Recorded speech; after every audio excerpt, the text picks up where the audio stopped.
Coming to you from deep inside the bowels of a great big empty. Get ready for another episode of The Home Defense Show with Skip Coryell.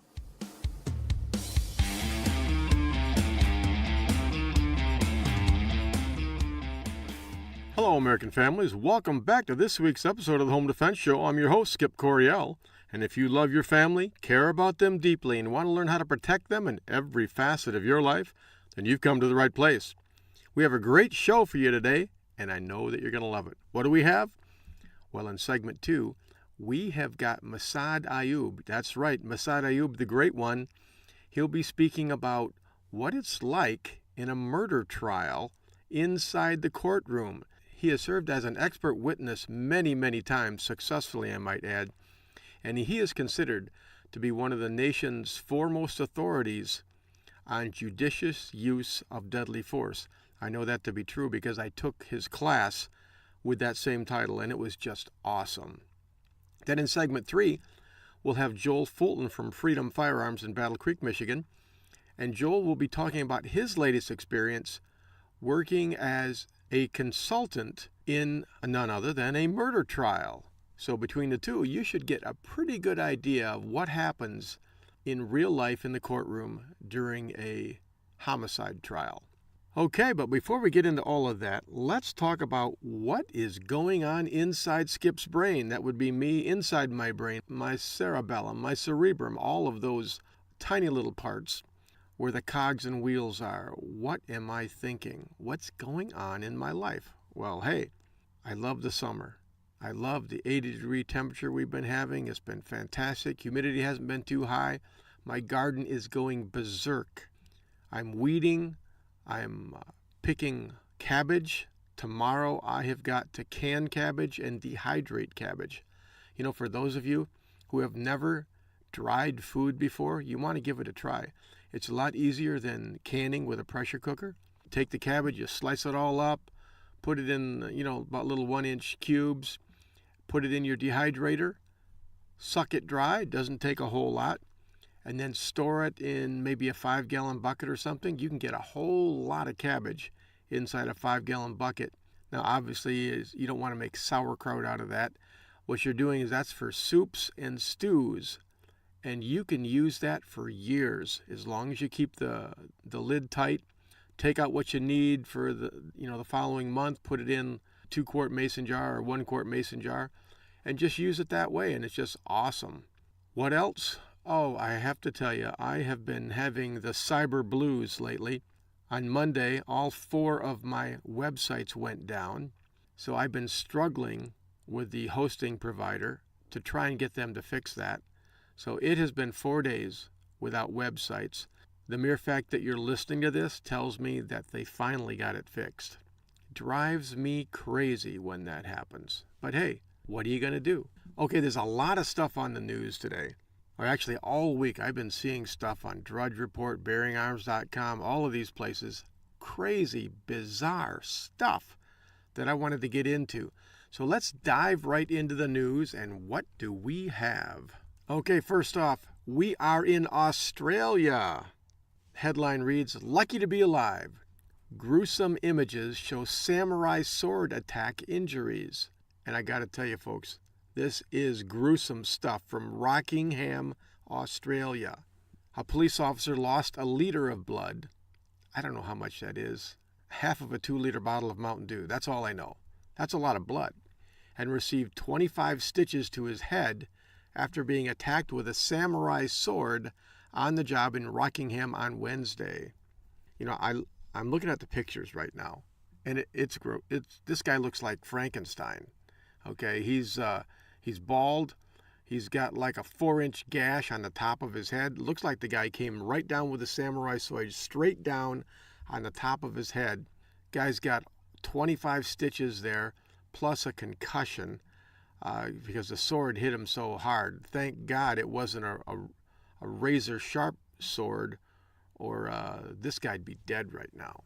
But it was a domestic dispute.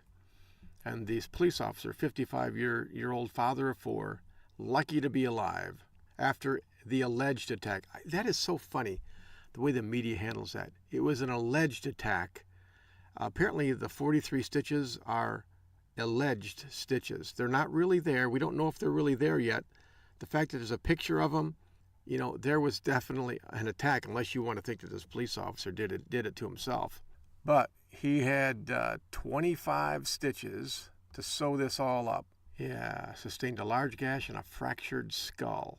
Now, the question is, I thought they'd already solved their crime problem in Australia. Because, about 15 years ago, didn't they outlaw guns in Australia? Apparently, bad guys will be bad guys. And you take away their guns, what do? What's the next best tool? An edged weapon. Samurai sword, knife, Bowie knife, a saw, a hammer. Evil people, they're going to use some type of a weapon. And you can't stop it. You can't stop evil people from doing bad things by taking away their tool of choice, because they'll just switch to a different tool of choice. But good story is, this guy's going to be okay. He'll be back on the job, and his 4 kids, still have a father. So our prayers go out to this guy in Australia. All right. What else do we have? Let's go to bearingarms.com. Headline reads, Concealed carry instructors indicted after student shoots and kills gun shop owner. Okay, I wonder what that was all about. A concealed carry instructor in Ohio was charged yesterday for felony reckless homicide. Okay, so he didn't do it on purpose. And his daughter charged with misdemeanor negligent homicide because a student in a June class they were teaching fired a live round that went through a wall, striking the gun shop owner in the neck and killing him. Wow. Mark Montgomery was indicted Tuesday on 1 count of felony reckless homicide, while his daughter Katie Dunham was indicted on 1 count of misdemeanor negligent homicide. Sheriff's office said that on June 18, Montgomery was running the class at the KJ gun shop and his daughter was assisting when a student's gun fired. Quote, we were doing malfunction misfires and we have plastic bullets and we just double-checked the bullets and there was a live round in one of the guns and it went through the wall and shot the owner in the neck, a 911 caller said. What's interesting to me is they charged the instructors, but they didn't charge the student who actually fired the shot. That seems odd to me.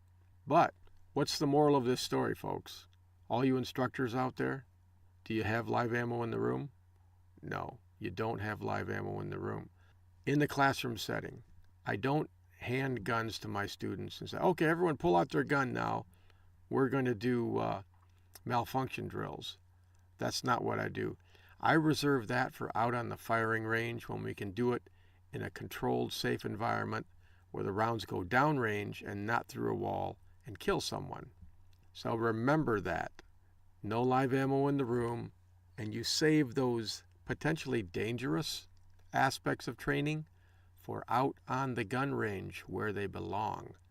I feel sorry for these 2 instructors, but I also feel sorry for the gun shop owner who's dead. All right, let's go to Nashville, Tennessee. WJHL. Nashville man describes chilling armed robbery. He said, quote, they messed with the wrong person. He may be 72 years old, but you better not mess with Robert James Johnson. I'm a good shooter, he told News 2. 2 robbery suspects learned that the hard way. They didn't know who they were messing with, Johnson said. They messed with the wrong person that day. Police are piecing together a crime that took place on Wednesday afternoon when Johnson agreed to help a woman who lives on the streets. They believe that same woman set him up to be robbed in order to pay off her drug debt. Folks, I can tell you what happened right now. Some young, attractive woman came up to an older man and said, hey, will you help me? Guys, you can't do this kind of stuff. You just can't. It's foolish. It's unwise. Melina Holt, 26, asked Johnson to drive her to Springfield. But first she needed him to take her to the Madison Manor Apartments to pick up some clothes. Oh, yes. Take me to my apartment first. 26-year-old woman asking a 72-year-old man to take me to my apartment, and I'll slip into something more comfortable. That's a really bad idea, guys. Don't be thinking with your Johnson, okay? Don't do that. When they arrived, she got out of the car and went around a building. 2 men approached Johnson, saying he couldn't park there. That's when they attacked. The other one grabbed me and said, "Give me the money, give me the money." And the other one hit me. The other one had a gun, Johnson recalls. It was a setup, no kidding. Quote, "I was getting the gun out at the same time while he was asking for the money. When he was talking, pow, I shot the bastard," Johnson said. Suspect Randall Carradine, 46, was hit in the chest area. He later died at Vanderbilt University Medical Center a short time later. And Johnson told News 2, he didn't just shoot, he shot to kill. "So you just fired one time?" reporter Larry Flowers asked. He replied, "Yes, sir. That's all I needed to kill him." Okay, ladies and gentlemen, please don't do it this way. You know, we've talked to you time and time again about what you say to the police when they respond. And here's a guy, he's just killed a man, and he's talking to the reporters. It is not a good idea to do that. All this stuff going on the record, and it's on video, and you're saying you're bragging about killing someone, that is not going to play well in a jury. It says here, the other suspect, the one that got away with $1,000. And that raises another question. Who walks around with $1,000 cash on them? I don't. I don't have $1,000 cash, but I know some people do. But do you walk around with $1,000 cash? That raises more questions in my mind. Call me suspicious, but I am suspicious. The 72-year-old was the victim of a similar robbery nearly 2 years ago on Trinity Lane in Nashville. I'm guessing this is a really bad part of town where they get robbed a lot. "I was robbed before and I didn't have nothing then, and I said I'd never be robbed again." Well, you were robbed again, and this time they got $1,000, and you had to shoot somebody and kill him. Holt was arrested for facilitating a robbery. That's the lady, 26-year-old lady, all to pay off a $30 drug debt. Wow. The victim said, quote, "I don't mind helping people if I see somebody in need. If I can help them, I will help them. But I'll never do that again," he said. Well, I certainly hope not. You know, folks, it's dangerous to help street people. It really is. And the average person should not be doing that. And this Mr. Johnson, he's the average person. He should not be helping street people. It talks later on down here about the woman, the 26-year-old. She has a arrest record for prostitution and drug dealing. This was not, Polly Purebred that he was trying to help. Do not tell the media your story, at least not until after everything has been resolved and your lawyer says, okay, it's okay to talk to them now. But man, this guy, he may not be out of the woods yet. Could be civil complaints brought. I mean, you just never know. And the things that he said here, yeah, I tried to kill this guy. It's almost like he was bragging. If you have to shoot someone to protect yourself, don't brag about it later on. Just shut up. Okay, folks, that's all the time we have for this segment. While you're taking a break, go to Amazon.com and order a copy of In the Gravest Extreme by Massad Ayoob. Go ahead and read that real fast. And when you come back, we'll be speaking with Massad Ayoob, international level trainer. This is Skip Coryell on the Home Defense Show. We will be right back.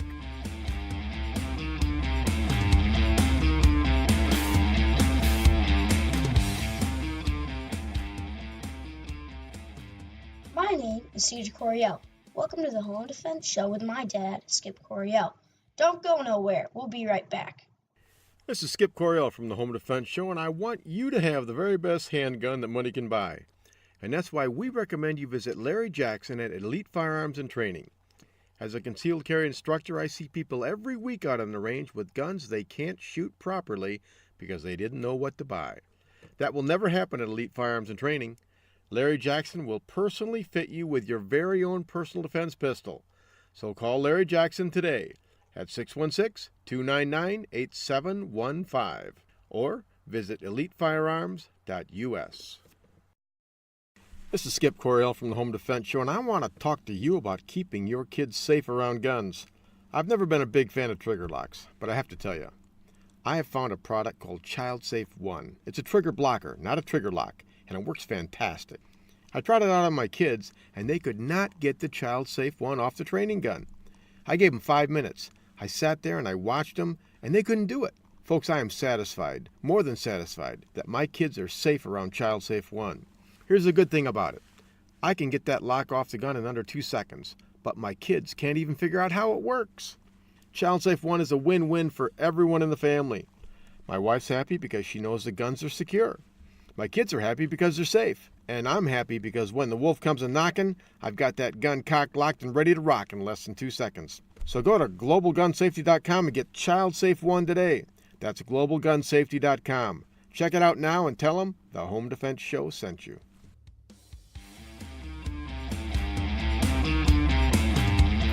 Okay, folks, welcome back to the Home Defense Show. This is your host, Skip Coryell. I have on the phone with me now Massad Ayoob, author of In the Gravest Extreme, international instructor, one of my instructors. I've taken classes with Massad before, and it's been awesome. Massad Ayoob, welcome to the Home Defense Show. Well, thank you, Skip. It's good to be here. You know, Maz, I know that you've been an expert witness a time or two. First, what is an expert witness? And second, what happens inside the courtroom in a murder trial? Well, there's a lot that happens during the murder trial. From the expert witness side of it, I've been doing that since 1979. Our function is when there is some unusual topic that's at issue in the trial, something that the average person would not be expected to be familiar with. Either side can bring in expert witnesses whose function is to explain the salient details of that particular discipline, how it relates to the given case. A lot of the questions will be framed in the form of hypotheticals.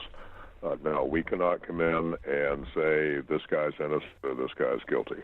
That's what's called the ultimate issue, and that's left up to the jury. And for us to do that, the term would be invading the province of the jury.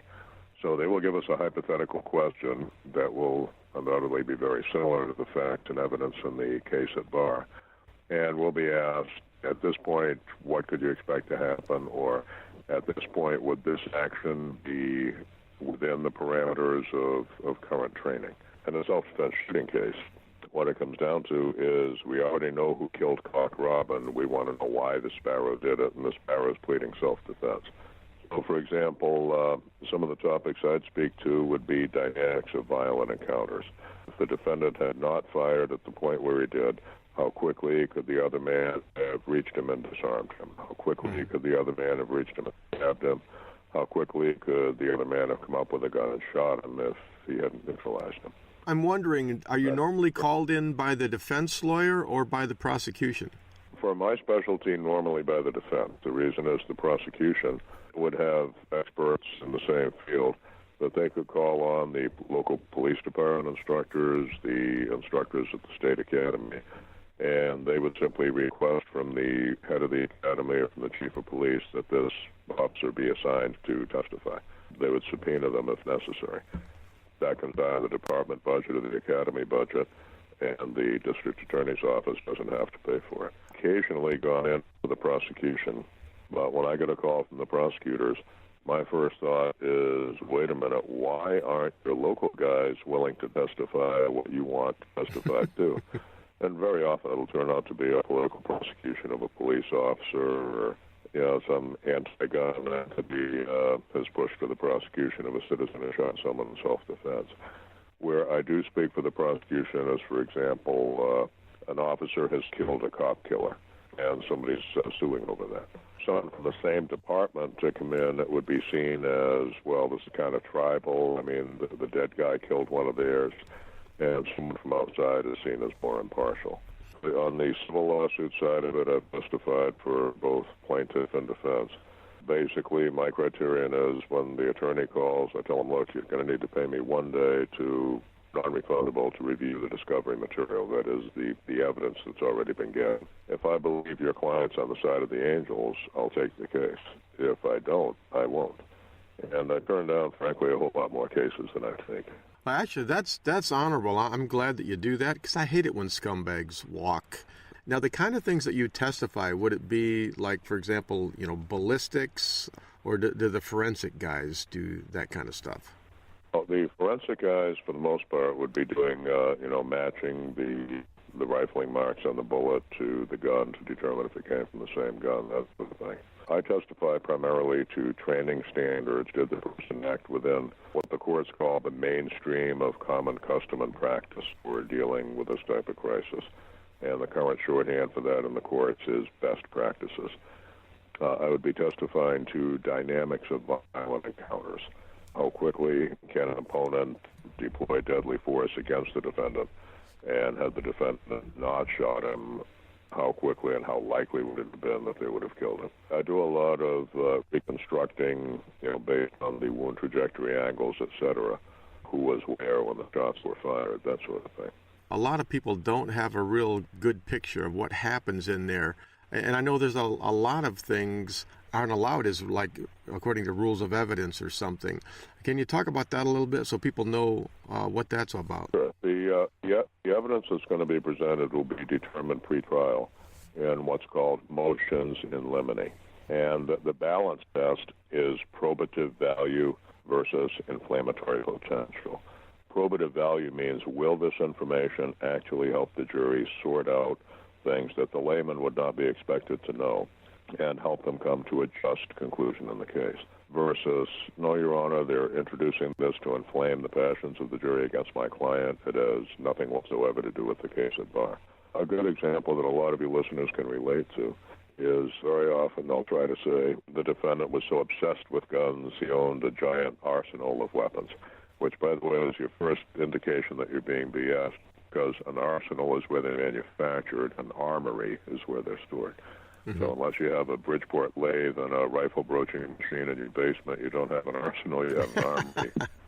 Basically, the accusing side, both criminal and civil, is allowed substantial latitude to establish what's called continuing patterns of behavior as it relates to the allegation. They'll try to show you were Rambo about this, you were Rambo about that, you were Rambo about something else. Our side will say, Your Honor, they're trying to inflame the passions of the jury. Gun control is one of the hottest political debates in America today, and they're trying to turn that against my client. The only gun at issue here is the one my defendant used, and I don't care how many thousands of rounds of ammunition he has in his garage, the 3 shots that were fired are the only ones that should concern the jury. Mm-hmm. And I found about half the time the judge will say, yeah, you're right, I don't care how many guns the guy owned. I care about this gun and the shots fired that night. That's all that's going to be put in front of the jury. Half the time they'll say, yeah, I see where you're going, Mr. Plaintiff, and I'll allow it. But as a defense attorney, I'll give you great latitude to defend your client's choice.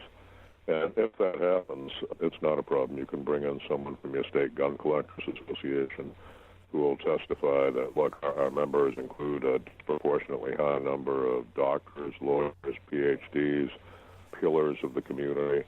Most presidents have been gun collectors over the years, and we can pretty much defuse that.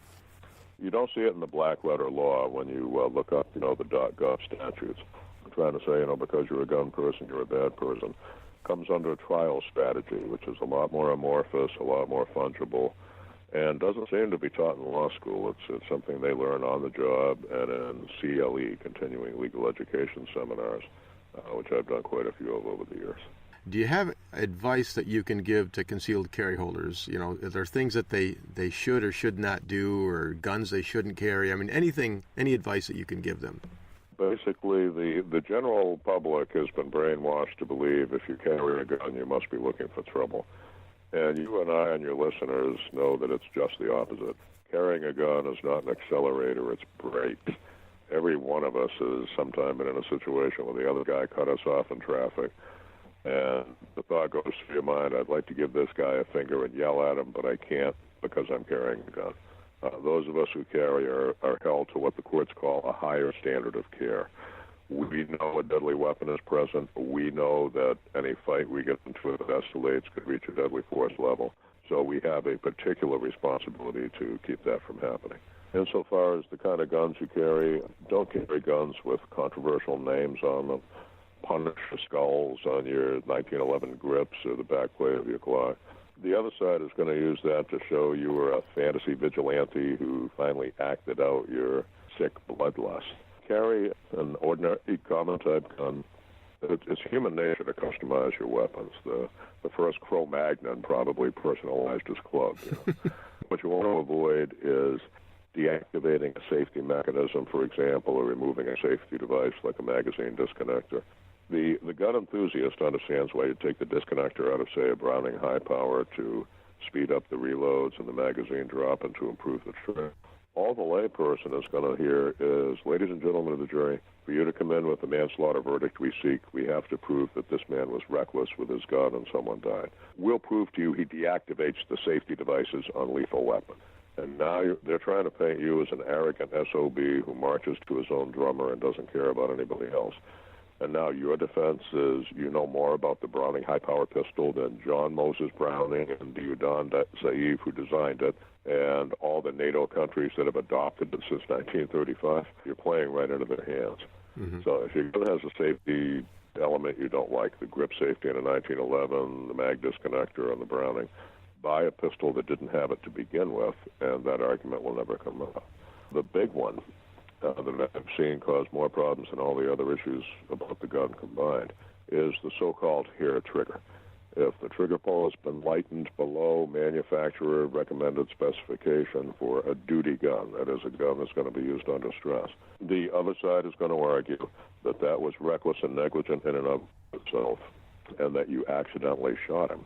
Now, when I started in this business almost 50 years ago, if you told me the accuser would be the one who said you shot him by accident instead of deliberately, I would have said, you're nuts. That's the kind of defense a shyster lawyer uses for a guilty client to try to mitigate murder down to manslaughter. What I came to discover over the years, actually working in the courts, that absolutely does happen. And the reason is the prosecution knows the kind of people who are listening to your show are not going to come across to the jury as criminals, the kind of dirtbag they'd be expecting to murder somebody. They're going to come across as the decent people they want to have living next door to them. The jury's going to identify with that type of client.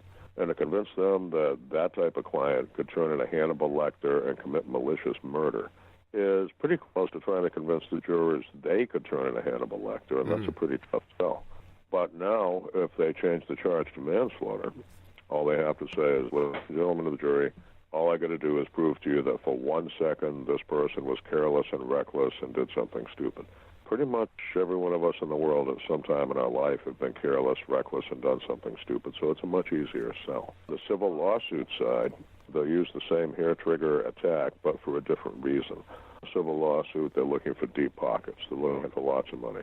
And there probably aren't too many of your listeners who are both so rich and so stupid that if a plaintiff's lawyer won $1 million judgment against them tomorrow, they've got a liquid million laying around that could be seized to satisfy the judgment. Probably all of your listeners have at least $1 million homeowner liability insurance or at least $1 million automobile liability insurance. So now they've had to shoot the home invader, they've had to shoot the guy who attacked them in a road rage case or a carjacker. If the other side alleges that you did it by accident, they can get into the deep pockets of the insurance company, and the insurance company has the money. But if they argue that you did it deliberately out of your hatred and bloodlust and Ramboism and all of that, the attorney for the insurance company is going to jump up and say, thank you, Mr. Plaintiff. Your Honor, move to dismiss my client, the insurance company, because it says right here in our policy, we do not cover that. No insurance company is going to cover a deliberate act in which you deliberately harmed another. And that's really every actual self-defense case. It's what's called a willful tort. But if they change their argument to you shot him by accident because you negligently shaved down the trigger pull or installed a hair trigger in your gun, that sort of negligence is exactly what liability insurance is for, and now they're into the deep pockets. Now, what all your listeners have to remember is that what you and I would call a complete, utter BS fabric of lies, when it's uttered by an attorney, is dignified as plaintiff's theory of the case, and it has to be treated in court with the same dignity and the same gravitas as the actual truth your side is trying to get across. So my advice is, don't put blood in the waters when you know those waters are infested with sharks. If you're going to carry a Glock, carry it with a standard 5.5-pound trigger that it comes with for that purpose. If you're going to carry a 1911, leave the grip safety intact and learn how to work the gun properly so it's always going to disengage. If you don't like the disconnector safety on the optional one that comes on the Smith & Wesson M&P, get the other version of the M&P that doesn't have it, and that argument just disappears.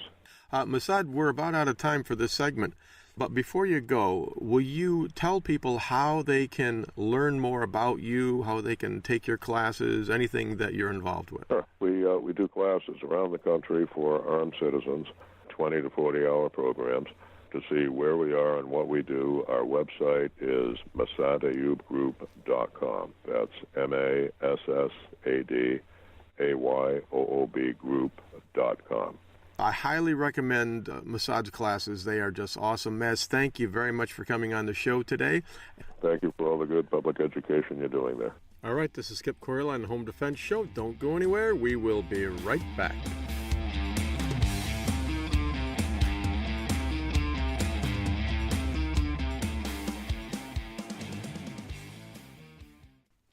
This is Felix Coriel on the Home Defense Show.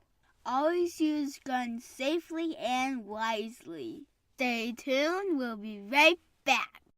This is Skip Coriel from the Home Defense Show, and I want to talk to you about keeping your kids safe around guns. I've never been a big fan of trigger locks, but I have to tell you, I have found a product called Child Safe One. It's a trigger blocker, not a trigger lock, and it works fantastic. I tried it out on my kids, and they could not get the Child Safe One off the training gun. I gave them 5 minutes. I sat there and I watched them, and they couldn't do it. Folks, I am satisfied, more than satisfied, that my kids are safe around Child Safe One. Here's the good thing about it. I can get that lock off the gun in under 2 seconds, but my kids can't even figure out how it works. Child Safe One is a win-win for everyone in the family. My wife's happy because she knows the guns are secure. My kids are happy because they're safe. And I'm happy because when the wolf comes a-knocking, I've got that gun cocked, locked, and ready to rock in less than 2 seconds. So go to globalgunsafety.com and get Child Safe One today. That's globalgunsafety.com. Check it out now and tell them the Home Defense Show sent you. Wouldn't it be wonderful if life was like the movies and the good guys always won? In today's world, if you're forced to use your firearm to protect yourself, you will need protection. Firearms Legal Protection is here for you. FLP provides you with seasoned, experienced attorneys that handle your criminal and civil matters as a result of you protecting yourself. FirearmsLegal.com provides its members with uncapped attorney's fees, bail bond protection, and coverage in all 50 states. We are not a reimbursement plan. You can access uncapped attorney's fees for as low as $10 a month. Firearms Legal members are provided with educational services, training videos, and access to our vast national attorney network. While you're protecting yourself, let Firearms Legal protect you. Listen up, folks. This is important. There are plenty of legal protection services out there, but none will protect you as well as Firearms Legal Protection. This is the one I use and the only one I recommend. Visit firearmslegal.com/Midwest Tactical and protect your family now.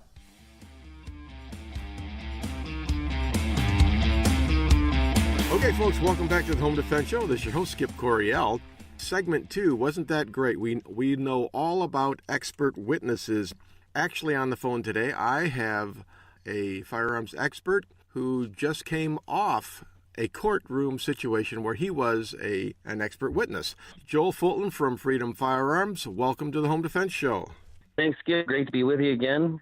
Joel, you have done something that I have never done before. You just served on a case as an expert witness. Why don't you tell us about it? What they had me do is they had me serve as an expert consultant on the case, and quite frankly, I got the prosecution's witnesses to say everything that I would have said, and got her police officers to say it. So it was actually worked out better for me to sit there in the background with the lawyers and conference with them each time. A lot of moving parts in a jury trial. There's things that get debated outside the hearing of the jury. The jury gets excused and sent back into a room while the lawyers debate back and forth on whether or not the judge is going to allow this evidence in. They talk about case law. There's so many things that sometimes the jury doesn't get to hear that you go, look, if the jury was going to get to hear that, it might make a difference in how they make their decision. Witnesses, are they reliable? Are they not reliable? How well does your lawyer do questioning him? This fella that went through trial this last week, this was actually his second trial. The first trial he had was with a public defender.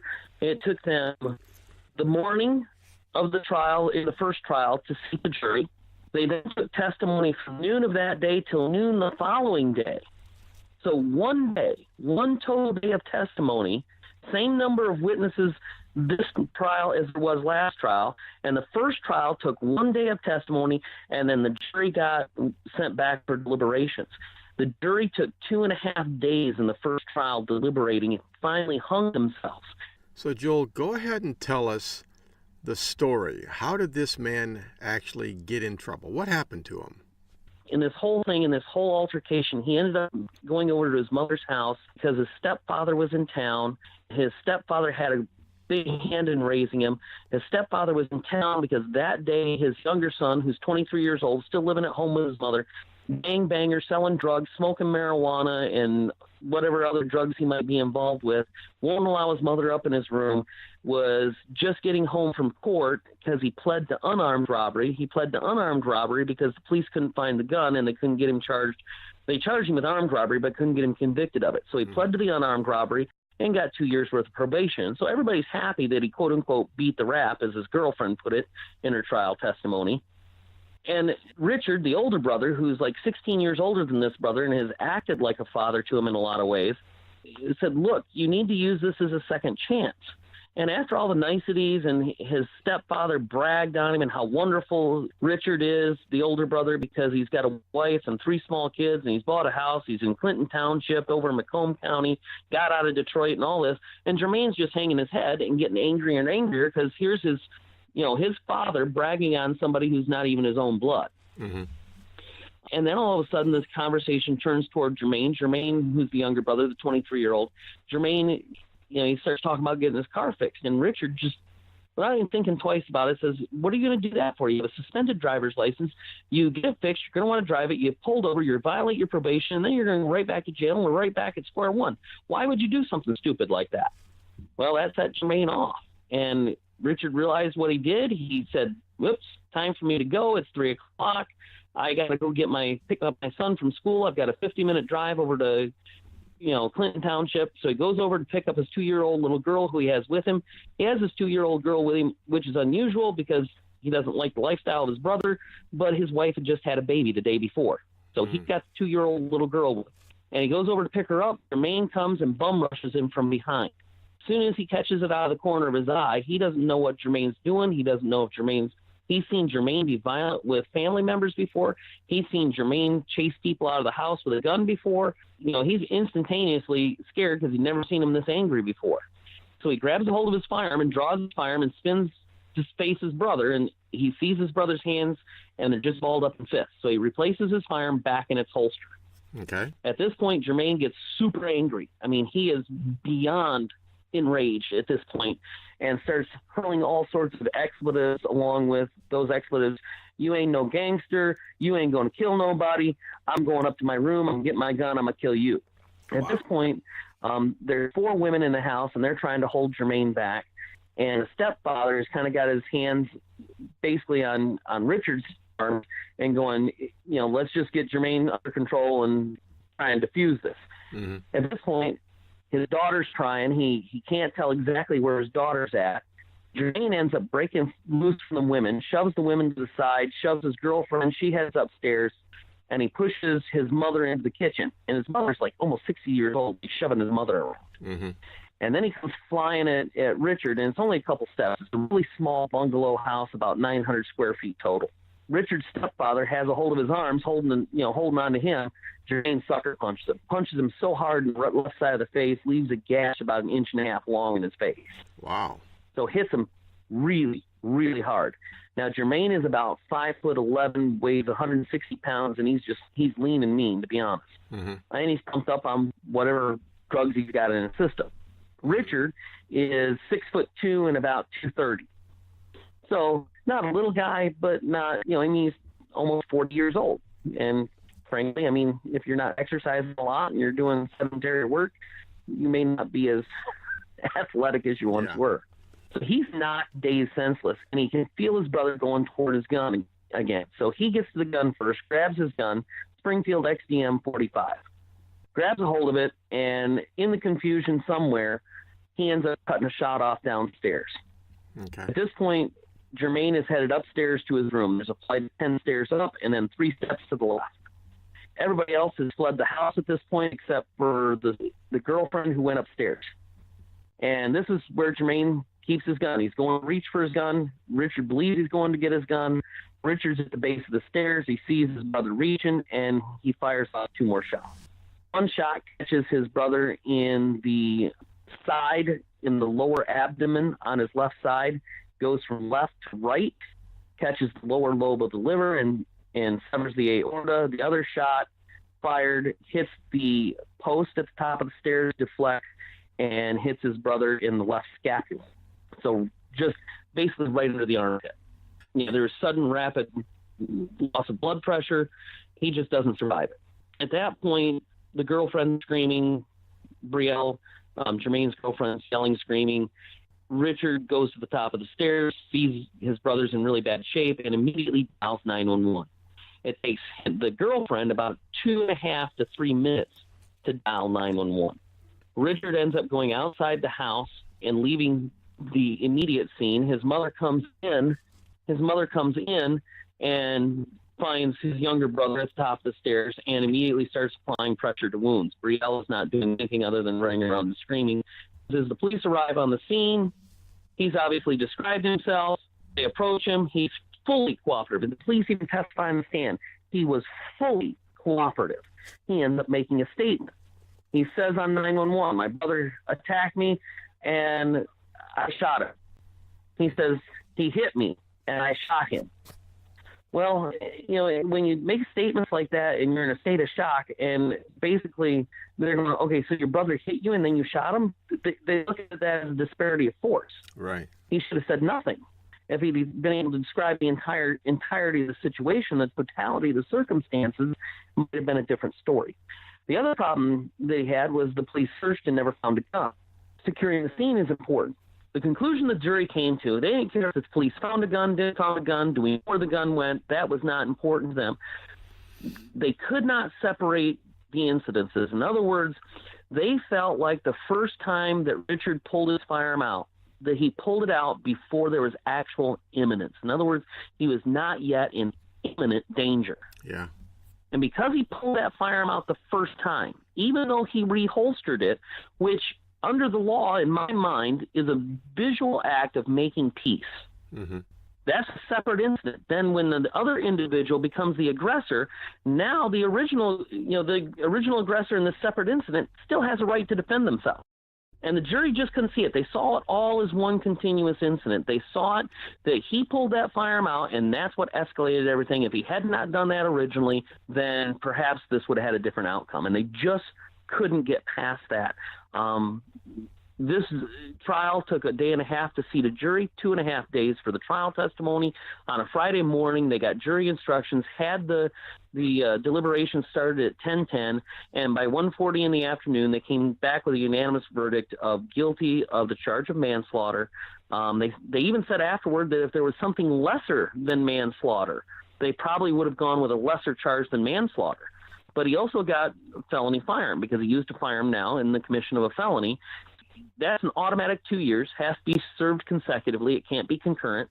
So he'll do 2 years automatically. And then manslaughter is standard 19 to 38 months.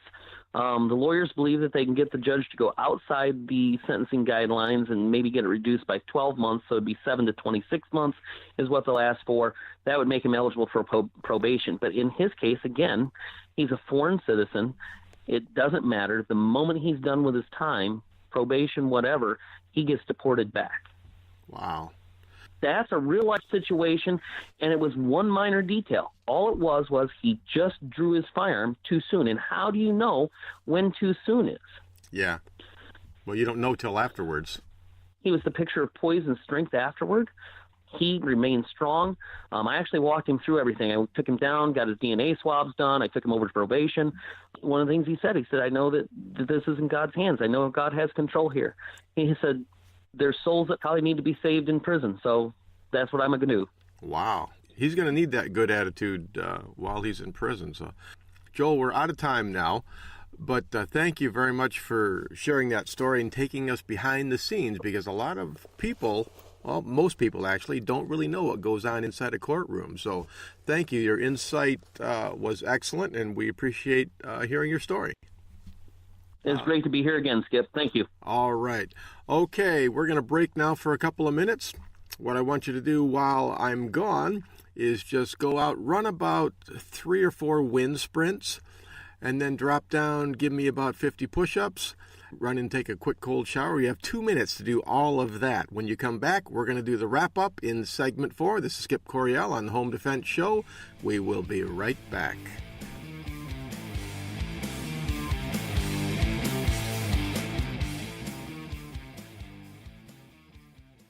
Welcome to my dad's Home Defense Radio show. You're gonna love it. Hey folks, this is Skip Coryell, host of the Home Defense Show. I want to tell you about my book, Civilian Combat, the Concealed Carry Book.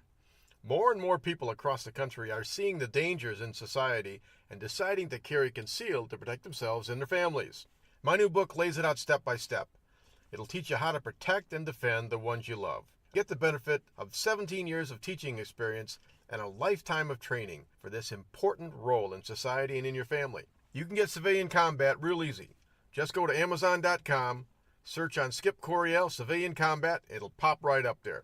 Don't put it off any longer. Get Civilian Combat, the Concealed Carry Book, by yours truly, Skip Coryell. This is Skip Coryell from the Home Defense Show, and I want you to have the very best handgun that money can buy. And that's why we recommend you visit Larry Jackson at Elite Firearms and Training. As a concealed carry instructor, I see people every week out on the range with guns they can't shoot properly because they didn't know what to buy. That will never happen at Elite Firearms and Training. Larry Jackson will personally fit you with your very own personal defense pistol. So call Larry Jackson today at 616-299-8715 or visit elitefirearms.us.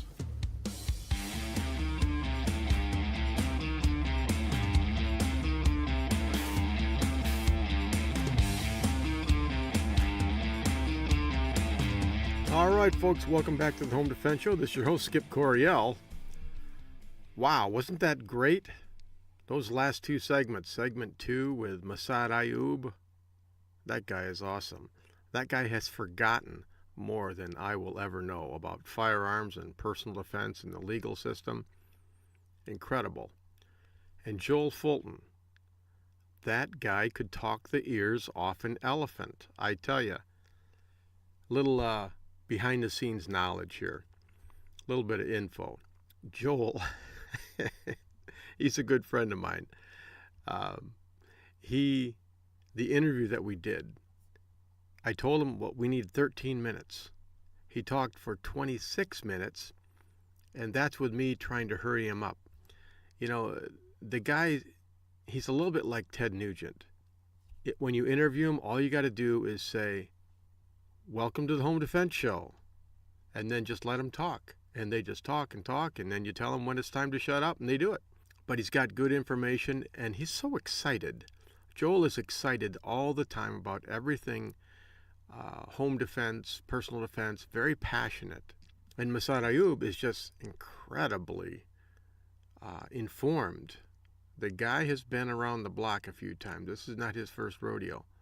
Massad's classes, they are just awesome. Let's take a trip over to his website, MassadAyoobGroup.com, and let's check it out. Okay, looks like he's got a whole bunch of classes here. He's got a Mag 20 classroom, Armed Citizens Rules of Engagement, and then Mag 20 live fire class. Oh, there's my friend Kathy Jackson. Picture of her right there on Maz's webpage. Kathy Jackson, she is the author of The Cornered Cat, A Woman's Guide to Concealed Carry. Good friend, excellent book for women in concealed carry. The Armed Citizens Rules of Engagement, Armed Engagement, that's just awesome. When I took the class, it was different. This was, 10 years ago or so. And it was called Judicious Use of Deadly Force. We were there for 3 days. Pretty intense stuff. All classroom, taught personally by Massad. And you really go down into some deep stuff. I mean, the history of armed conflict, deep into the bowels of the legal system. And when you get out of there, you have a really good idea of when you can shoot and when you can't shoot. Now, it looks like Maz's classes, they go all the way up to a Mag 120, and then he's got instructor training, so you can become a Massad Ayoob instructor as well. But lots of good stuff there. So, when it comes to choosing your advanced classes, I always recommend my students don't take all your training from the same person. There are several that I really like. I like Massad Ayoob. He's got great classes. I like Rob Pincus from ICE Training.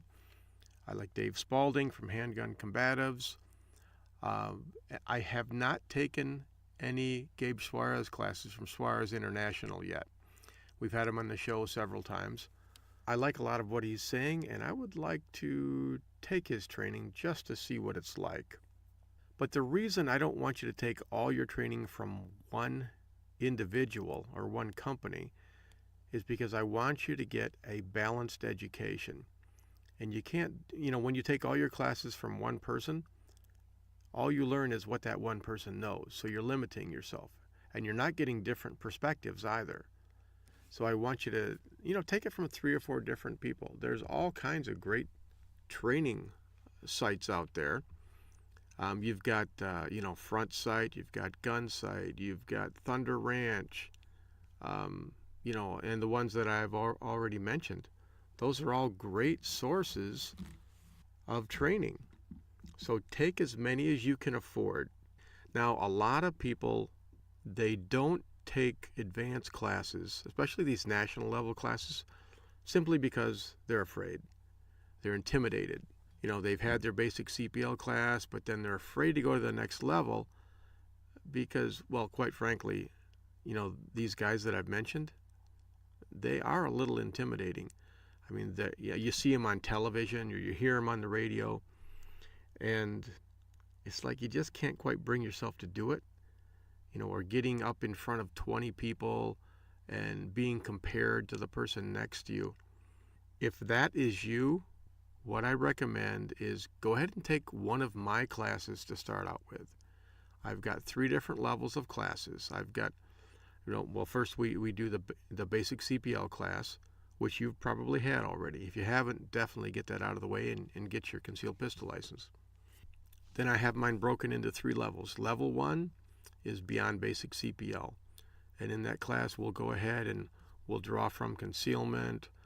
We teach you the basic skill sets of gunfighting, how to draw from concealment, how to reload, tactical reloads, all the different malfunction drills, a little bit of moving and shooting, and then we finish up with a qualification course. Level 2 is move, shoot, and live. And the nice thing about this is the further you go, the more fun this stuff gets. We'll shoot like 225 rounds in the level 1, 400 rounds in the level 2, and 400 in the level 3. But move, shoot, and live, that's a full 8 hours of moving and shooting your pistol. Moving, planting, shooting, forward, back, diagonally, all different places, how to do it safely and how to do it wisely. And then the level 3, advanced handgun tactics. Man, we do a lot of stuff. We'll shoot from all different types of unorthodox positions. We'll shoot from inside a vehicle, so simulated carjacking. We will use airsoft training pistols. We'll do simulated gunfights. That way you learn what you can get away with, what you can't get away with. We'll view real-life gunfights, real-life deadly altercations, and then we'll break it down, what they do right, what they do wrong, what should they have done differently. We do all of that. And then we do a lot more moving and shooting as well. By the time you get done with those 3, man, you will definitely be ready for Rob Pincus or Massad Ayoob or, Dave Spalding, Gabe Suarez, any of those guys.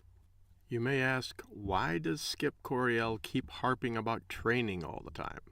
And some people say, oh, well, yeah, he just wants our money. Well, it's not just that. Yeah, I want your money. But more importantly, I want you to train. I want you to know how to protect your family. Just getting a gun and getting a holster and getting a permit from the government, that doesn't teach you how to protect yourself or the people that you love. So I want you to learn the skill sets that you need for gunfighting. Here in Michigan, just last month, we had our State House of Representatives pass a bill that would make constitutional carry legal here in Michigan, like permitless carry. And so I start getting calls and emails and people saying, is it true that we don't need any training to get our permit? And I have to say, well, no, that's not true. People don't understand the legal process, the legislative process. The legislative process says a bill originates in the House, it gets passed in the House, then it goes to the Senate, it gets passed there, and then it goes to the governor, and he either signs it or it vetoes it. Constitutional carry here in Michigan is probably not going to happen, at least not this year. Maybe next year, maybe with the next governor. But in my opinion, I don't think it's going to happen this year. Not to throw a wet blanket on it, but if that's the reason you're holding off and not getting training, shame on you. Whether there's constitutional carry or not, you should still be responsible. You should still want to get as much training as you possibly can. You're carrying a deadly weapon on your hip. Don't you want to learn how to do it safely and wisely and more proficiently? Even if it does pass here, you're still not going to get reciprocity, not without the concealed pistol license. So if all you want to do is carry in Michigan, wait for it to pass, and it could be 6 months or a year or 2 years. But what happens if you get mugged tomorrow? Don't you want to be protected against that? So if that's the reason that you're waiting, wait no longer, because you could end up getting killed. All right. What are we going to do next week on the Home Defense Show? Well, next week we are going to talk about all different types of carry, modes of carry, on-body carry, off-body carry, all the different holsters. I'll get a couple of interviews lined up with some of the manufacturers, and then you can hear firsthand what they have to offer as far as types of carry systems. In the meantime, well, what are you going to do? Well, you're going to go ahead and you're going to log into my website, which hopefully will be up by the time you hear this, mwtac.com. That's Michael Whiskey Tango Alpha Charlie.com. Sign up for a level 1 class beyond basic CPL or level 2 or level 3. Just get some training between now and then. Don't sit around in your butt and wait for someone to rob you or to break into your house or to hurt your family. Learn how to protect against it right now, because once you get mugged, it's too late. Then go ahead and go on Amazon.com, do a search on Skip Coryell, Civilian Combat, and my book will come up, Civilian Combat, the Concealed Carry book. That's like the primer. That's the first book that you read, and that will teach you the basics of personal defense. If you want more Skip Coryell, this Home Defense Show isn't enough, go to patreon.com/the Home Defense Show, and you get a lot more stuff. You get a lot more information. You'll get behind-the-scenes looks. You'll get more videos, more training videos. You'll get stuff from Frontlines of Freedom, frontlinesoffreedom.com. That's the #1 military talk show in the country. You can certainly get more Skip Coryell there. I love that show. It's fun with Colonel Denny Gillum, retired Army Ranger. Really good stuff. If you love our military, then you will love frontlinesoffreedom.com. Okay, again, next week we will have different modes of carry. How do you carry that deadly weapon on your hip safely and wisely? Tune in next week and you will find out. Okay, folks, that about wraps it up for this week's episode of the Home Defense Show. We will be back next week, but until then, remember your purpose in life is to find something greater than yourself and serve it. Always remember God, family, country, in that order. It's important how you live, but it's equally important how you die. Your family and the ones you love need your protection, so train, always train, stay alert, stay alive. Until next week on the Home Defense Show, this is your host, Skip Coryell. God bless you, God bless your family, and God bless America.